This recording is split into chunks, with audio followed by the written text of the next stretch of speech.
எல்லாரும் எப்படி இருக்கீங்க? நல்லா இருக்கீங்களா? இப்போ என்னன்னு பார்த்தீங்கன்னா, இது வந்து சேமிப்பு உண்டியல். இது நாங்கள் ஒரு பர்த்டேக்கு போயிருந்தோம். சொந்தக்கார பர்த்டேல வந்து அவங்க வந்து குழந்தைங்க எல்லாருக்கும் வந்து இந்த மாதிரி ஒரு gift கொடுத்துருந்தாங்க. எங்கள் பாப்பாங்களுக்கு வந்து ரொம்ப சந்தோஷமாயிடுச்சு.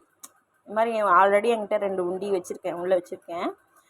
அதில் வந்து போட பழகிட்டாளுங்க. அதனால் வந்து இப்போ இந்த சேமிப்பு டப்பா வந்து அவளுங்களுக்கு கிடச்சிருச்சு. இவளுங்க இப்போ டெய்லி நான் கொடுக்குற ஸ்நாக்ஸ் காசு, அவங்க தாத்தா பாட்டி அவங்க அப்பா எல்லாம் கொடுக்குறதையும் இதை சேமித்து வச்சுருக்காங்க.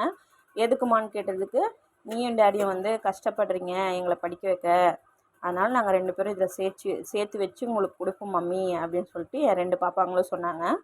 அவங்க பேர் போட்டு அவங்க பேர் ஏஜ் போட்டு இதில் எவ்வளோ காசு வந்து சேர்த்து வைக்கிறாங்கன்றத அவங்க சொல்கிறதுக்காண்டி போட்டு வச்சுருக்காங்க. நீங்களும் உங்கள் வீட்டில் வந்து குழந்தைங்களுக்கு சேமிப்பை சொல்லி கொடுங்க. அதுதான் ரொம்ப முக்கியம். நம்ம வந்து ஆடம்பரமான செலவை இப்போவே பண்ண ஆரம்பிச்சிட்டா நாளைக்கு நம்ம கஷ்டப்படும் போது அதே மாதிரி அவங்களுக்கு பண்ண முடியாது. அப்போ அந்த குழந்தைங்க வந்து மனசு கஷ்டப்படுவாங்க. என்னடா நம்ம அப்பா அம்மா வந்து இப்போ இப்படி செலவு பண்ணாங்க, இப்போ பண்ண மாட்டேன்றாங்க அப்படின்னு இருக்கும்போது நம்ம பண்ணிடுறோம். இல்லாத டைமில் வந்து அதுங்களுக்கு வந்து அந்த அட்ஜஸ்ட்மெண்ட்டு தெரியாது. அதனால் கஷ்டத்தை சொல்லி கொடுத்து பசங்களை வளர்க்குங்க. நம்ம குழந்தைங்களுக்கு நம்ம கஷ்டத்தை புரிய வைங்க.